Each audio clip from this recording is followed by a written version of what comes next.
single moment can define us, turn us in an instant in a whole new direction, for good and for bad, changing our lives forever. I suspect the woman in this story was having such a moment when she made the decision to anoint Jesus in front of a disapproving crowd. Sadly, we don't know much about this woman, do we? There are pieces left out of her story. Details we wish we knew, but will never know. Like her motive, like her real identity, like her name. What was her name? Mark doesn't say. Yet, Jesus said that wherever the good news is proclaimed in the world, what she did will be told in memory of her. Kind of makes you think it might have been nice if someone had thought to jot down her name before she left. But they didn't. So we must rely on the 173 words that Mark gives us and allow our holy imaginations to fill in the rest. Well, we know she wasn't invited to that party, but no one seems too surprised to see her either. Perhaps she was a servant or a local. Tradition calls her a sinner, and a sexual sinner at that. Well, her behavior did seem reckless, and everyone did call her judgment into question. So why not her character? We know that the door was not locked to her, but it wouldn't have to be, would it?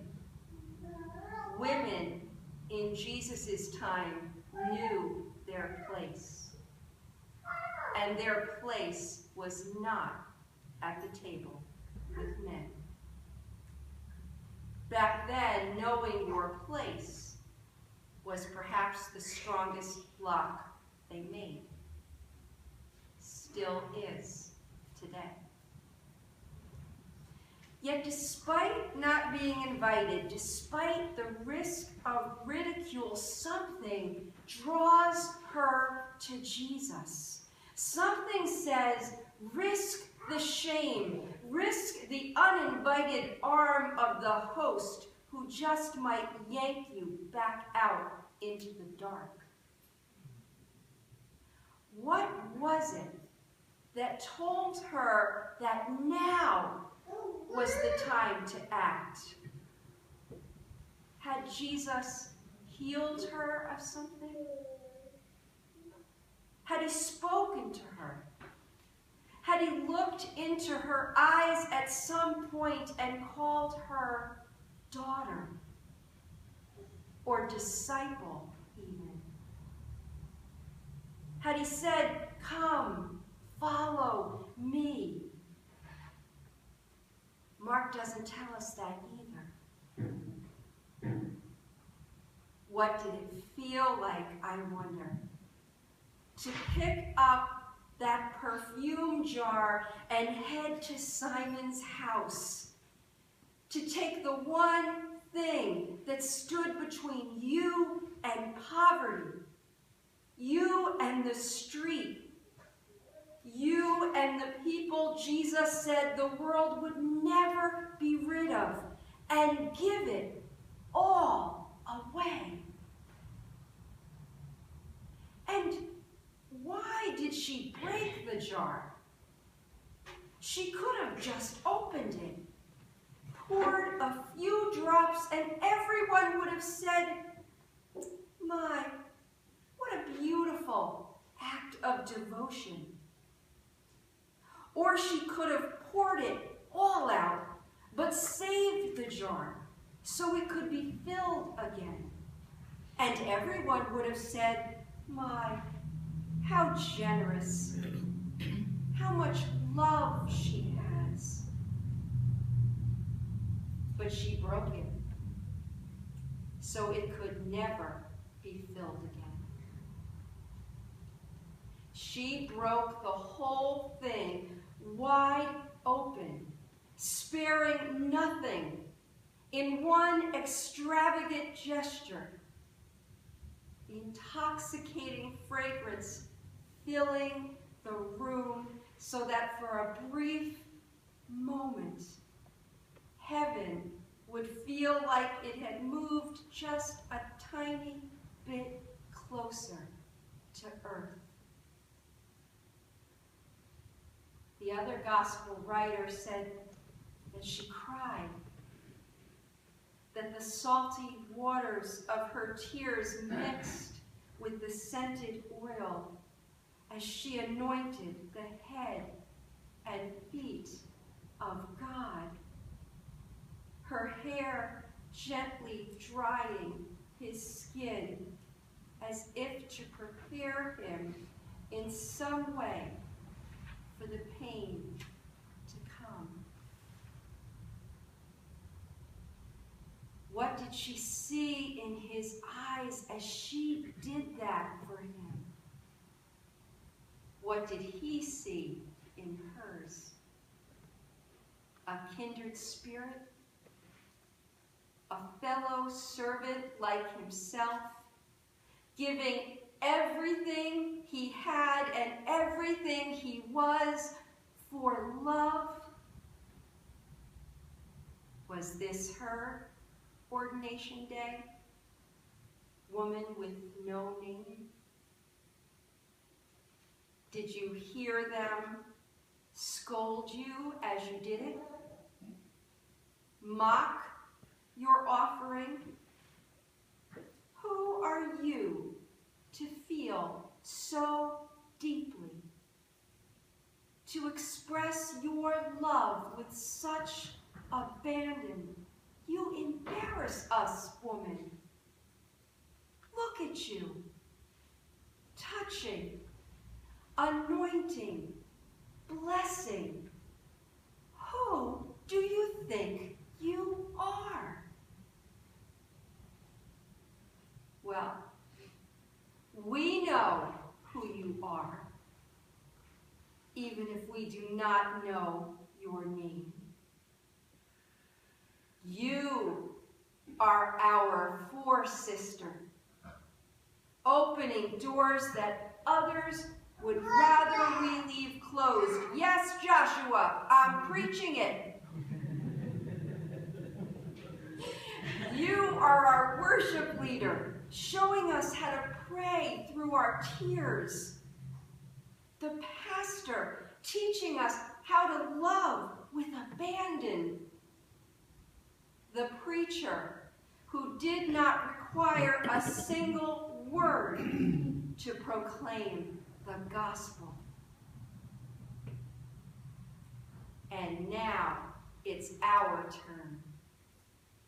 It's our turn this week, before Holy Week, to take the jar that holds all of our gifts and offer its contents without caution or calculation to each other, to God, to the world. Why? Because the world needs our gifts. And not just some of our gifts, or some of our time, or some of our passion, but all of it poured out in one extraordinary, jar-breaking moment, in one extravagant, jar-breaking life. So consider this your jar-breaking day, people of St. Andrews, because the world needs you.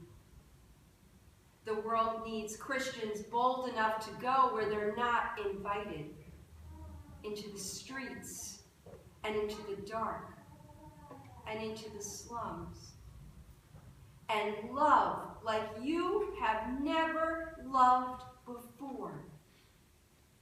The world needs people who are extravagant with their mercy and wasteful with their forgiveness.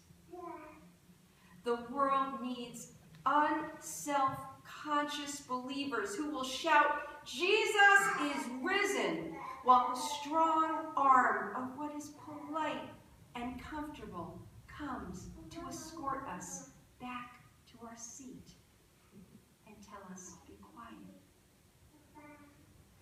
The world needs people who don't count the cost, who don't hoard themselves or their gifts up for a rainy day, because sensible giving is directly opposite to the extravagance of the Father who revels in feeding birds, cultivating grass, and inventing flowers.